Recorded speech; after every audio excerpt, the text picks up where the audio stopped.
Hello, Jeff Helvin here with Ballen Brands, and today I want to talk to you about website speed scores. There is a lot to understand about website performance and how the page loads and how all the code goes together. And there are some popular tools out there that we can use to kind of help gauge what this looks like for us, and wanted to help explain a little bit about what each of these different pieces mean. So today what I have up here is one of our real estate websites that we build. It's on the WordPress platform using the Elementor page builder. And you'll see we have, your simple structure, logo, some navigation, a header area, some call to action buttons. We've got a third-party feed that's popping in here. We've got some featured locations, some reviews, got a little slider for some call to action, little about section. So you'll see there's quite a bit here on the page. And what we want to do is we want to make sure we don't overwhelm the browser with content on the page. We also want to make sure that all the elements on the page are optimized and properly placed so that we don't end up hurting our overall performance. So what I want to do here is I'm going to take the website URL that we have, and I'm going to go to a popular tool called GTmetrics.com. So GTmetrix.com. So GTmetrics is a website performance testing and monitoring platform. And what we can do is we can basically put our domain name in here so that we can see how our website is performing. So got here, we go ahead and just paste that in. I'm going to click test your site. So what it's doing is first it says it's adding the job to the queue, which means it hasn't started analyzing it yet. It's just putting it into its actual queue. Then it says it's fetching the site. So now it's actually going to the website, pulling the data, analyzing what's going in here.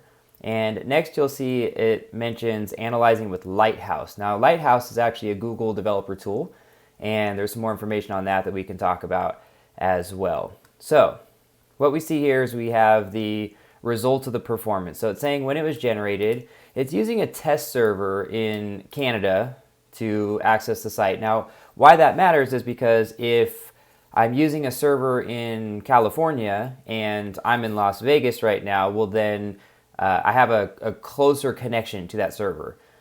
In Canada, it's quite far away from where I'm at now, so that gives a good example. A lot of times you can do testing from places like New Mexico and New York, so there's different places that we can test. But by default, when you don't have an account or signed up with GTmetrics, just using their free tool, a lot of times it will default here to Vancouver, Canada.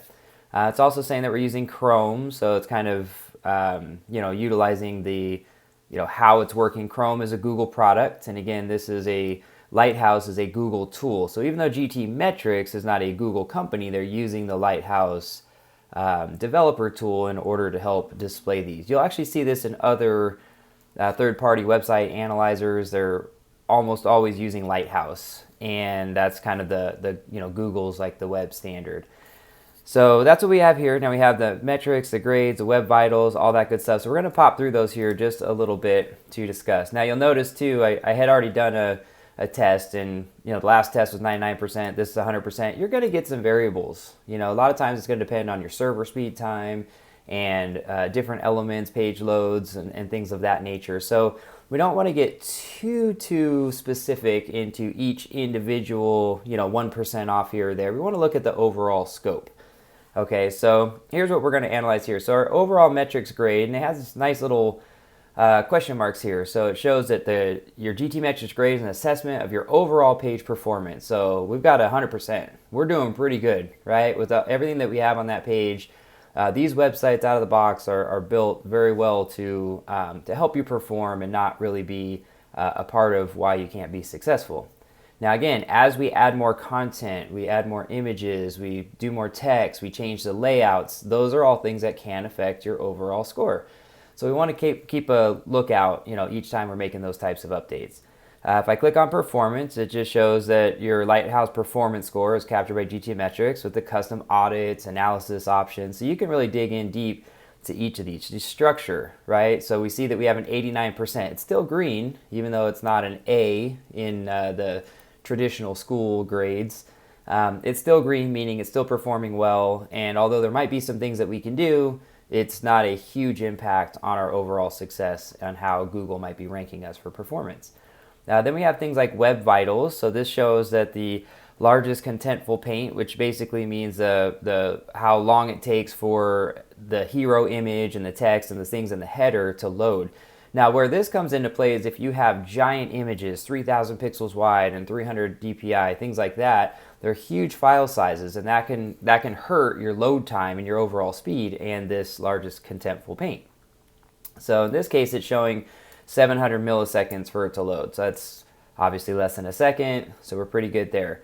Total blocking time is 12 milliseconds. Again, this is how blocking time is related to like the scripts that are loading. There's CSS code, there's third-party plugin things that, these are all things that are kind of loading outside to help build the page. So not just the code on the page, but what's being pulled in on the page.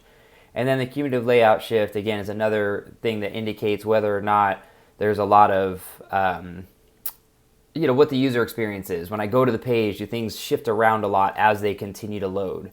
So in this case, it's showing that it is not. So those are all giving me A's. Now, if I scroll down here, it talks about these top issues. Okay, so we can take a look here and see what can we be doing better. So even though we have a really good score, it gives us an idea of what we can be doing better. So we have medium to high impact. So I don't have anything on here that's a high impact.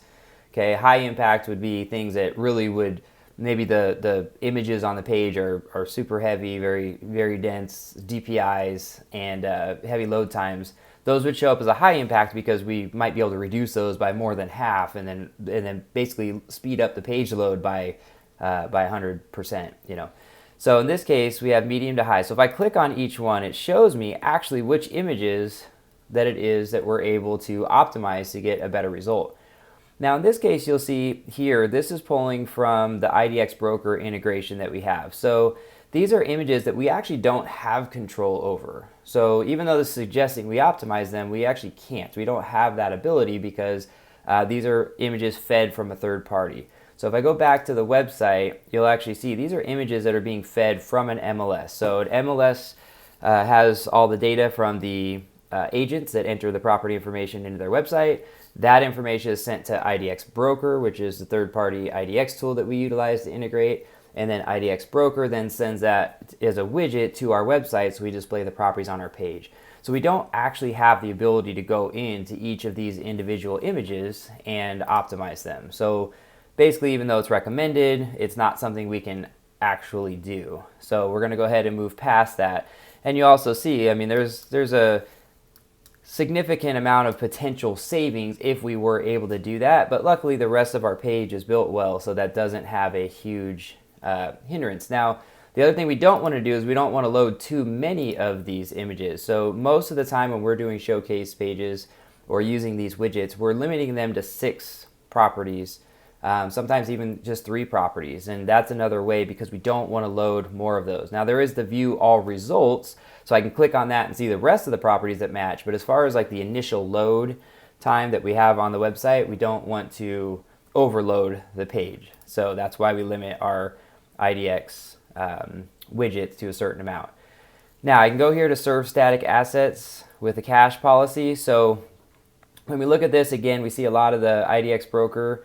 Now there's a reason why there isn't more caching that can be done with IDX, because as images change, as data changes, that all needs to be current information. Caching usually means that it's once you load it, your browser holds on to it, so it doesn't actually have to reload it. It'll just display it again next time you come back, which that might be okay on a header image or something that doesn't change very often. But when we're talking about IDX and up to the minute information, we don't want any caching on those things because we want to make sure that those actually load the latest that's been updated. So we want to see that for sure.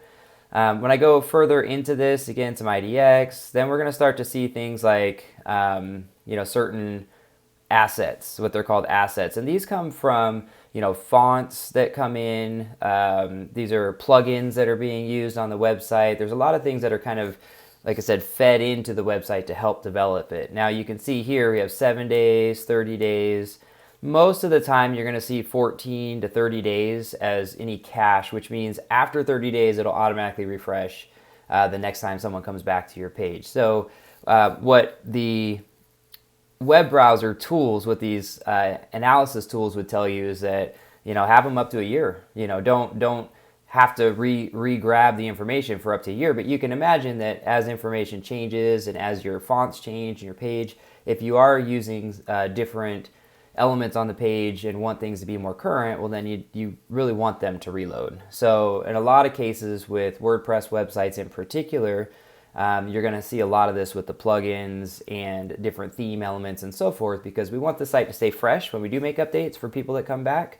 But 30 days, tends to be a good kind of medium there to practice. So you'll see that as a pretty common thing with WordPress websites. So in this case, we're going to not focus on that either. Or we're not going to do anything about that in particular because it's already in there. Then we have the render blocking resources. This talks about different things where, again, render blocking is something where it's blocking the rendering of other things. And again, sometimes that's built into the plugins and different themes that you'll see. You see that here, plugins, uploads for Elementor and so forth. So that's all built in specifically to, again, help load times and everything else. Then we'll see the HTTP protocols, again, IDX integration. So if you didn't have that IDX integration or any third-party servers that are related, this also happens with, let's say, things like your Google Ads, if you're running Google Ads, or if you have a third-party iframe that's pulling in and it's pulling in that data. Really, any of those would be related to what some of this is showing. And then also avoid excessive DOM size. So DOM size is actually the code, the HTML code. How much code does it take to generate this page?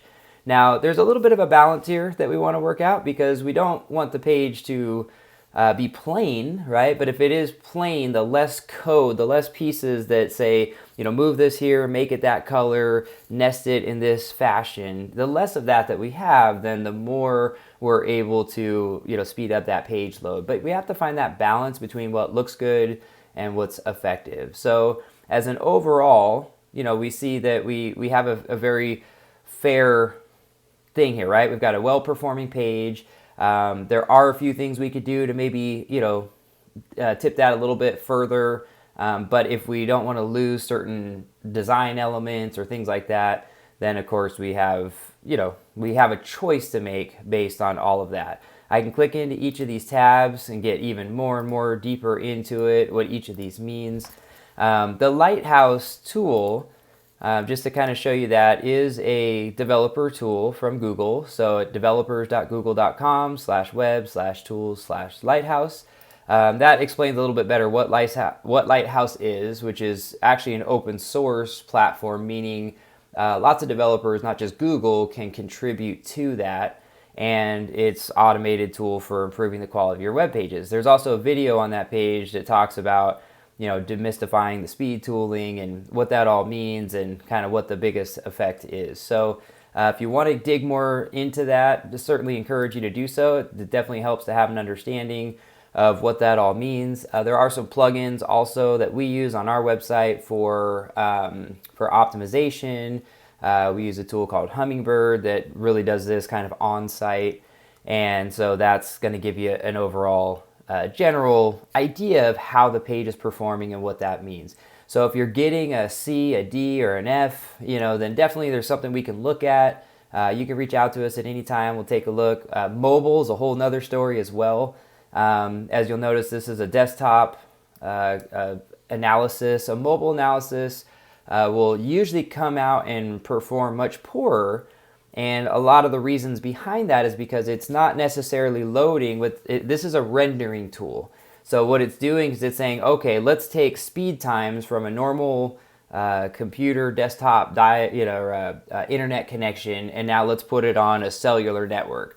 So now it's talking about the page load times are too heavy, the structure of the page, there's too much for your phone to load.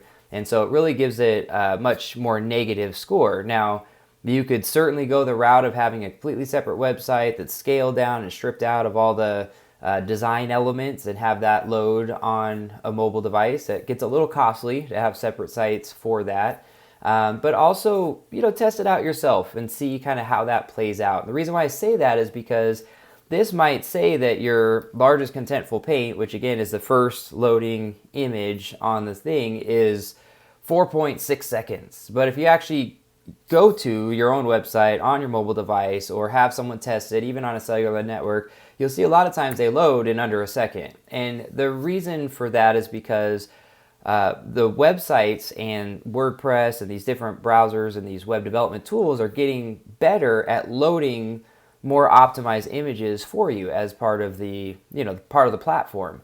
But when you use these third-party speed tools, they're not actually a mobile device. They're just taking what it's rendering technically as a desktop, but relating it to mobile. So I'm not sure if that all makes sense. It's a little complicated, but point is that this matters, right? This is something that makes a difference, and we want to keep an eye on it. We don't want to over invest in it only if it doesn't have a bigger impact, right? So again, if we're gonna take away some of our branding, some of our design, some of our third-party tools, I could get this, structure and speed score up probably to, nearly perfect if I didn't have, let's say, an IDX integration. But at the same time, IDX is a very valuable tool for lead generation, for our search engine optimization, for our website visitors. So we're gonna make the choice to keep that in there. So if you have any questions on this, by all means, you can reach out to us at team@ballenbrands.com.